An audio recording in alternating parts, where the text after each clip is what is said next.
தப்பா இல்ல. அவங்க வரணும் பாராளுமன்றத்துக்கு ஆன்சர் பண்ணணுங்கிற அவங்க மேல நடவடிக்கை எடுக்க வெளியே கொடுத்துருக்கோம். நாங்க அப்படி இருந்தா செய்யவே இல்லை.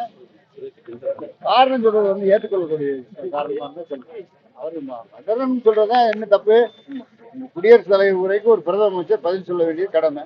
எப்படி கவர்னர் உரைக்கு முதலமைச்சர் பதில் சொல்றாரோ அதனால இது பதில் சொல்ல அந்த கடமை. அவர் கடமையில இருந்து அவருக்கு வேற சொல்லி தேமுதிக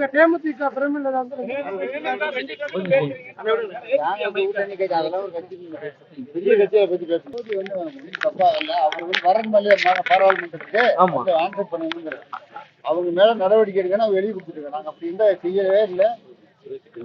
காரணம் சொல்றது ஏற்றுக்கொள்ளக்கூடிய காரணமா தான் சொல்றேன்.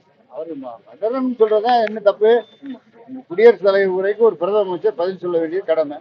எப்படி கவர்னர் உரைக்கு முதலமைச்சர் பதில் சொல்றாரோ அதனால இது பதில் சொல்ல அந்த கடமை. அவர் கடமையில இருந்து அவருக்கு வேற சொல்லி தேமுதிக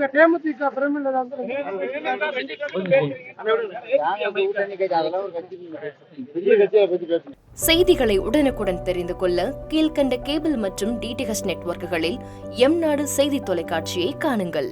பாதகம் செய்பவரை கண்டால் நாம் பயம் கொள்ளலாகாது பாப்பா. மோதி மிதித்து விடு பாப்பா, அவர் முகத்தில் உமிழ்ந்து விடு பாப்பா. அண்மை செய்திகளை உடனுக்குடன் தெரிந்து கொள்ள இணைந்திருங்கள் எம்நாடு தொலைக்காட்சியுடன்.